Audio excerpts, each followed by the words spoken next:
तो जब मैं छोटा था तो मैं क्रिकेट खेलने जाता था पार्क में। वहाँ पे मेरा एक फ्रेंड था जो जब भी रात होने लग जाती थी तो हम सब मिल के ना उसको उसके घर छोड़ने जाते थे क्योंकि उसके घर के जो सामने जो गली थी उसमें काफ़ी सारे डॉग्स थे और उसको कुत्तों से भयंकर डर लगता था।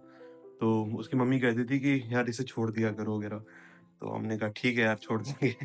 हमको बड़ा वो चीज़ उसके लिए हम उसको कभी-कभी चिढ़ाते भी थे। नहीं चिढ़ाना चाहिए था आई नो बट हम खुद बच्चे थे यार, पता नहीं था। तो फिर हुआ क्या कि वहाँ पे मैं जब उसके साथ जाता था, तो मैं उसे कहता था यार यहाँ से मत जा। इसके थोड़ी और आगे जाएगा एक और गली है, वहाँ से घूम के तू आ सकता है अपने घर। बट वो नहीं आता। वो कहता है यार मेरे को पता नहीं है, कैसे जाऊँगा, क्या हो जाएगा वहाँ पे मुझे नहीं पता यार, मेरे लिए वही सही है। मैं उसे कह रहा हूँ यार यहाँ पे तो को कुत्तों से डर भी लगता है, उससे बेहतर ये है कि तू वहाँ से जा। वो फिर भी मना करता था। मैं सोचता था जब छोटा था, ऐसा हो क्यों रहा है? जब देख रहा है कि यार डर लग रहा है तो क्यों जा रहा है?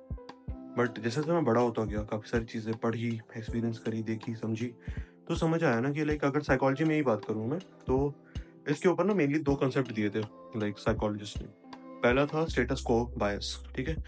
अब उसमें होता है कि हम इंसान हमेशा फ़ैमिलियर चीज़ को ही चूज़ करेंगे, इवन दो उस फ़ैमिलियर चीज़ से हमें अनकम्फ़र्टेबल लग रहा हो या फिर हमें हार्म पहुँच रहा हो, कुछ डिग्री तक। ठीक है? मोस्ट ऑफ द केसेज़ में आफ्टर अ सर्टेन पीरियड वो हम उस चीज़ को चेंज कर लेंगे, ठीक है? बट जब हमारी साइकी में वो हिट होगा तब, ठीक है? अभी जो स्टेटस क्वो बायस है ना, इसमें एक और फैक्टर भी आता है कि हम इंसान अनसर्टेनिटी से डरते हैं या फिर अननोन चीज़ों से डरते हैं। अननोन चीज़ों का चलो समझ आता है। हम अननोन चीज़ों से डरते हैं, we human fear the unknown. ऐसा रीज़न क्या है? देखो हमारे ब्रेन का एक पैटर्न होता है टू प्रोसेस स्टफ। वो हमेशा कॉन्स्टेंटली चीज़ों को प्रोसेस करना चाहता है। जैसे आप खाली बैठे हो तो अचानक आपके दिमाग में कोई एक थॉट आ गया एंड आपका दिमाग उस चीज़ को प्रोसेस कर रहा है for a certain period of time. क्यों? क्योंकि उसकी आदत है प्रोसेस करना। अब जैसे अगर कोई अननोन चीज़ आती है, ठीक है? कोई मैं फॉर एग्ज़ाम्पल मैं आपके सामने एक म्यूज़िकल इंस्ट्रूमेंट रख दूँ, जिसको आपने आज तक ना सुना, ना देखा, कभी नाम ही नहीं सुना। तो आप क्या करोगे? उसको कहोगे कि यार उठाओगे भी नहीं, बस देखोगे। मेबी अगर आपके अंदर क्यूरियोसिटी जागे तो आप उठा लो, ठीक है? बट आपके ब्रेन को पता नहीं कि इसके ऊपर एक्शन क्या करना है, क्या प्रोसेस करना है, कौन-सी फीलिंग्स लेकर आनी है, क्या चीज़ ट्रिगर करना है, कौन से हाथों को मूव करना है, नहीं करना, आँखों से क्या समझना है वगैरह-वगैरह, कुछ नहीं पता। तो आपका ब्रेन कन्फ्यूज़ रहता है, इसलिए अनसर्टेनिटी हमारे ब्रेन को पसंद नहीं, ठीक है? अब दूसरा जो कॉन्सेप्ट जो साइकोलॉजी ने बताया था वो था लॉस अवर्जन। लॉस अवर्जन में मेनली होता है कि कोई नई चीज़ के आने से हमें उस चीज़ का जो बेनिफिट है, उससे कई गुना ज़्यादा हम उस चीज़ के पुरानी चीज़ के लॉस से डरते हैं। भले ही वो पुरानी चीज़ उतनी ज़्यादा वैल्यूएबल ना हो। और ये चीज़ को ना आप इस तरीके से भी एक्सप्लेन कर सकते हो कि जो कॉलेज का आप स्कूल से कॉलेज आए। स्कूल के फ्रेंड्स आपको लगता है कि मेबी अच्छे थे। मेबी अच्छे हो, मेबी अच्छे ना हो, वी नेवर नो। सबकी स्टोरी में सबकी लाइफ़ में सबकी स्टोरी में अलग-अलग होता है, ठीक है?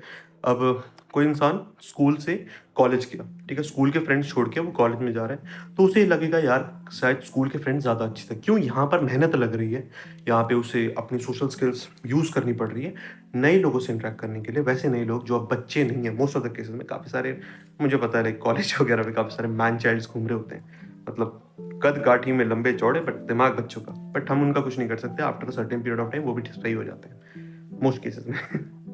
ठीक है, लेकिन वापस टॉपिक पे आते हैं। तो जब हम वहाँ से उधर जाते हैं, तो हमें लग जाता है कि यार हमारे स्कूल के फ्रेंड्स ज़्यादा अच्छे थे, ठीक है? और यहाँ वाले फ्रेंड्स उतने अच्छे नहीं हैं। इवन दो यहाँ वाले फ्रेंड्स क्या पता अच्छे हों, बट हम उसी फीलिंग्स के साथ रहते हैं, ठीक है? अब ये था साइकोलॉजी का। अब अगर हम फिलॉसफी का पर्सपेक्टिव देखें, स्टोइसिज्म की फिलॉसफी ये कहती है कि हम इंसानों को जो फ़ियर रहता है वो हमारा ब्रेन जनरेट करता है, दिमाग जनरेट करता है और उसको पार करने का या फिर अगर वो वॉल है उसके टाप के जाने का या फिर उसको मेनली पार करना, वो स्मॉल और बड़े स्टेप से ही करा जा सकता है, ठीक है? अब देखो ये स्टोइसिज्म का फिलॉसफी हुआ। जब अपने आप से भी आप पूछो कि यार लोग चेंज क्यों नहीं करते? तो जैसे मैंने स्टेटस को वाले में बताया ना एक फैक्टर, ठीक है? वैसे पता है मल्टीपल फैक्टर्स होते हैं सिर्फ स्टेटस को में या फिर इन जनरल हम इंसान चेंज क्यों नहीं करते? क्यों? किसी भी इंसान को एक नया जगह जाने के लिए सिर्फ प्लेस में नहीं, मतलब कॉन्टेक्स्ट पे डिपेंड करता है। नई चीज़ करने के लिए उसे अपना पुराने बिलीफ, पुराने एक्सपेक्टेशंस, पुराने लाइफ एक्सपीरियंसेस, पुराने ओपिनियंस, पुराने फॉर्मुलेशन, पुराने प्रेडिक्शन, पुराने कैलकुलेशन, पुराने रिलेशनशिप, पुराने फीलिंग्स, पुराने अटैचमेंट बहुत कुछ को तोड़ के जाना पड़ता है कि यार इतनी मुश्किल है। हाँ, ऑफ कोर्स फ़ील नहीं होती कि ये सारी चीज़ें इतनी मुश्किल है, बट होती है। लेकिन हमारा ब्रेन इतना फ़ास्ट होता है कि यार ये सारी चीज़ों को टाइम के साथ-साथ ही सही कर लेता है। ठीक है? हम लोगों को कॉन्शियसली इस चीज़ पे काम नहीं करना पड़ता। करना पड़ता है अगर इनमें से कोई में किसी में दिक्कत है, किसी को अटैचमेंट इश्यूज़ हैं, किसी को कुछ है, किसी को कुछ है, तो उसको उस पे कॉन्शियसली काम करना पड़ेगा। But most of the cases में हम नॉर्मल ह्यूमन बीइंग्स का ये सारी चीज़ें सबकॉन्शियसली हो जाए। फॉर एग्ज़ाम्पल किसी इंसान को अटैचमेंट इश्यूज़ हैं, तो फिर उसको उस पर्टिकुलर इश्यू के ऊपर कॉन्शियसली काम करना पड़ेगा, अपना ध्यान लगा के काम करना पड़ेगा, ताकि वो इश्यू रिज़ॉल्व हो सके एंड देन वो नॉर्मली फंक्शन कर सके। ठीक है? अब देखो, अब बात आती है कि इन सब से निकलना कैसे है मेनली, तो वो चीज़ तो स्टोइसिज़्म नहीं एक्सप्लेन करती कि आपको छोटे और बड़े स्टेप्स लेने पड़ेंगे। बट एक और चीज़ है जो कि मैं पॉइंट आउट करना चाहूँगा, वो है कि आपको ना पहले स्टेटस क्वो बायस के ऊपर थोड़ा काम करना पड़ेगा। मतलब कोई आपको नई चीज़ करनी है, तो आपको उसके लिए अपने आप को उसके साथ फ़ैमिलियर करना पड़ेगा। अपने आप को उसके साथ फ़ैमिलियर करना पड़ेगा। फॉर एग्ज़ाम्पल मैं अपना अगर पर्सनल एग्ज़ाम्पल दूँ तो मेरे को म्यूज़िक में इंटरेस्ट था, but at the same time मुझे गिटार में कोई इंटरेस्ट नहीं था। बिकॉज़ इतने सारे स्ट्रिंग्स देख के मेरा दिमाग ख़राब होता था कि यार ट्यूनिंग कैसे होती है, लाइक प्लकिंग क्या होता है, फ्रेट्स क्या होता है, स्ट्रिंग्स, गिटार, लाइक कॉर्ड्स क्या होते हैं वगैरह, स्ट्रमिंग पैटर्न, मुझे कुछ नहीं समझ आता था। एंड वो चीज़ मेरे को लाइक काफ़ी ओवरवेलमिंग लगती थी, इसलिए मैं चेंज नहीं होना चाहता था। बट मैंने जब मेरे को समझ आया कि अच्छा ये रीज़न्स है, मैंने कहा ठीक है, अपने आप को फ़ैमिलियर करते हैं। फ़ैमिलियर करने के लिए मैंने अपने आप को एजुकेट करा उस चीज़ के लिए। उस पे प्रैक्टिस करी, पढ़ा कि ओके काम कैसे करती हैं। तो जब ठीक-ठाक इन्फॉर्मेशन आ गई, तब मैं उस चीज़ को, मेरे को अब कोई दिक्कत नहीं आती थी। और आफ्टर अ टाइम लाइक मैं ठीक-ठाक उस चीज़ को समझता भी गया, प्रैक्टिस करता गया। तो अब ठीक-ठाक बजा भी लेता हूँ और गाना वगैरह भी गा लेता हूँ। ठीक है? तो आपको भी कुछ इस तरीके से काम करना पड़ेगा कि आप फ़ैमिलियर हो उस चीज़ से, देन चीज़ें बेहतर होंगी ही होंगी। ठीक है?